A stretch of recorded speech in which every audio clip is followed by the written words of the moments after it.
Hello dear friends, welcome back to my YouTube channel. तो दोस्तों, AIIMS Bhopal की तरफ से डॉक्यूमेंट वेरिफिकेशन के संबंध में एक और नोटिस आ चुका है। यह दोस्तों नोटिस मेल के थ्रू आया है, उन कैंडिडेट्स के मेल आईडी पर आया है जिनका डॉक्यूमेंट वेरिफिकेशन होना है एम्स भोपाल में। एम्स भोपाल में दोस्तों 3 डेट में आपका डॉक्यूमेंट वेरिफिकेशन रखा गया है। इसके ऊपर ऑलरेडी हमने वीडियो बना दिया है। यदि आपने नहीं देखा तो आप हमारे चैनल से जुड़ जाइए और वहाँ पर वीडियो अपलोडेड है AIIMS CRE Bhopal document verification के संबंध में।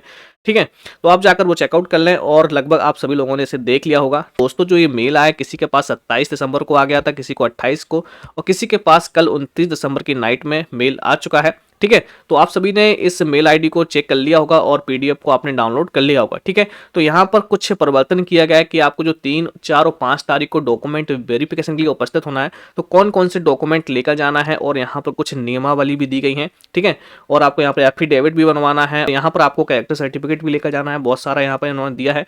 तो दोस्तों चलिए देख लेते हैं। सबसे पहले आप यहाँ पर देखेंगे, appointment is subjected to the production of medical fitness certificate from the medical board of AIIMS Bhopal within a week after joining the post. यानी कि जब आपका ज्वाइनिंग हो जाएगा, कंप्लीट वेरिफिकेशन हो जाएगा, इसके बाद में आपको 1 हफ्ते के अंदर में मेडिकल फिटनेस सर्टिफिकेट आपको लगाना होगा, जो कि आपके एम्स भोपाल के थ्रू आपका मेडिकल कराया जाएगा। ठीक है, और वो आपको फिटनेस जल्द ही सबमिट करना होगा 1 हफ्ते के अंदर। ठीक है, आगे बढ़ चलते हैं। Production of the following certificate in original in proof of your academic qualification. तो आपको ये ओरिजिनल डॉक्यूमेंट लेकर जाना होगा।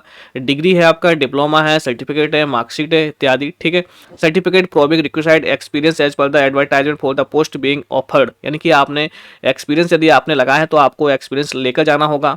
सी नंबर पर देखेंगे, certificate of age class 10th certificate of birth certificate. यानी कि एज सर्टिफिकेट के लिए आपको 10th की मार्कशीट लेकर जाना होगा। Good character certificate from 2 gazetted officers of the central upper state government of the stipendiary magistrate.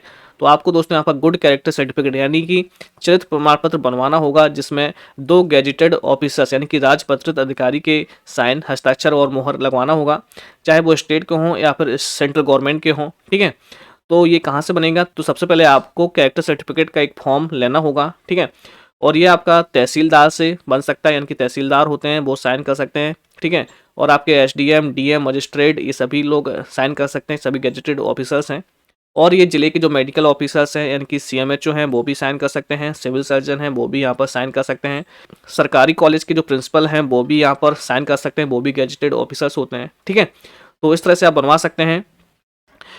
E number पर लिखा है discharge and relieving certificate from your previous employer if applicable. दोस्तों यहाँ पर लिखा है कि यदि आपने पहले जॉब की हो, आप गवर्नमेंट जॉब में रहे हो, ठीक है, तो आपको पहले रिलीविंग सर्टिफिकेट वहाँ से लेना होगा और डिस्चार्ज सर्टिफिकेट आपको बनवाना होगा। एप्लीकेशन फॉर्म में मेंशन किया है कि आप गवर्नमेंट एम्प्लॉई हैं। ठीक है, तो आपको डिस्चार्ज एंड रिलीविंग सर्टिफिकेट लगाना होगा।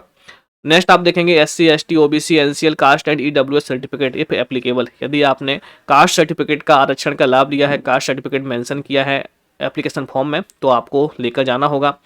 PWBD सर्टिफिकेट मेंशन किया तो आपको लेकर जाना होगा। आगे आप देखेंगे, यहाँ पर देखेंगे H नंबर पॉइंट पर एन एफिडेविट और non judicial stamp paper of the nomination of ₹50 as per annexure A. यहाँ पर एनेक्सर ए फर्स्ट दिया गया है, यानी कि वो फार्मा दिया गया है, मेटल दिया गया है, तो आपको ₹50 का स्टाम्प पेपर बनवाना होगा, जो कि आपकी नोटरी से तहसील से बन जाएगा।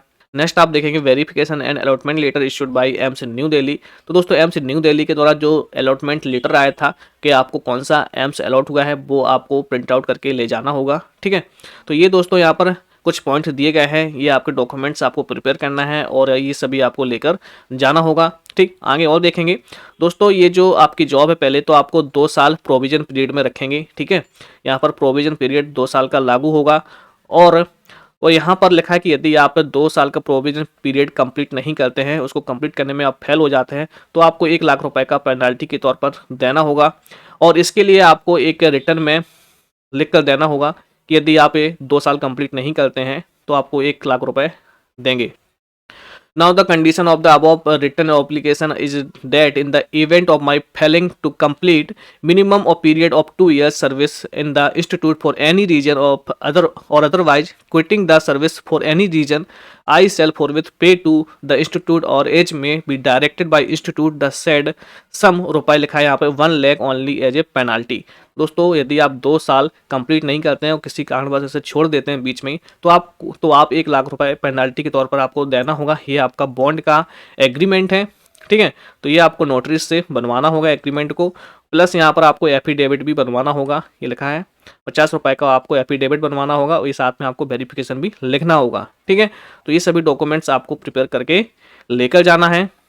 तो वेतन की बात करेंगे तो आप यहाँ पर देखेंगे लेवल 2 का जो वेतन है लैब अटेंडेंट की पोस्ट पर, तो यहाँ पर देखेंगे 19,900 प्लस अदर अलाउंस, मतलब 19,900 यानी कि 20,000 रुपये आपका तो फिक्स है, प्लस आपका जो भी अलाउंस रहेगा यानी कि 3-4 हज़ार आप अलाउंस मान सकते हैं, तो 24-25 हज़ार आपको सैलरी मिलने वाली है। इन्होंने स्पष्ट लिख दिया है कि आपको कितना सैलरी मिलेगा। दोस्तों ये सभी डॉक्यूमेंट्स आप प्रिपेयर कर लें, क्योंकि आपको 3 जनवरी, 4 जनवरी और 5 जनवरी को उपस्थित होना है एम्स भोपाल में डॉक्यूमेंट वेरिफिकेशन को लेकर। दोस्तों मिलते हैं अगली वीडियो में अगले इन्फॉर्मेशन के साथ। Thank you for watching.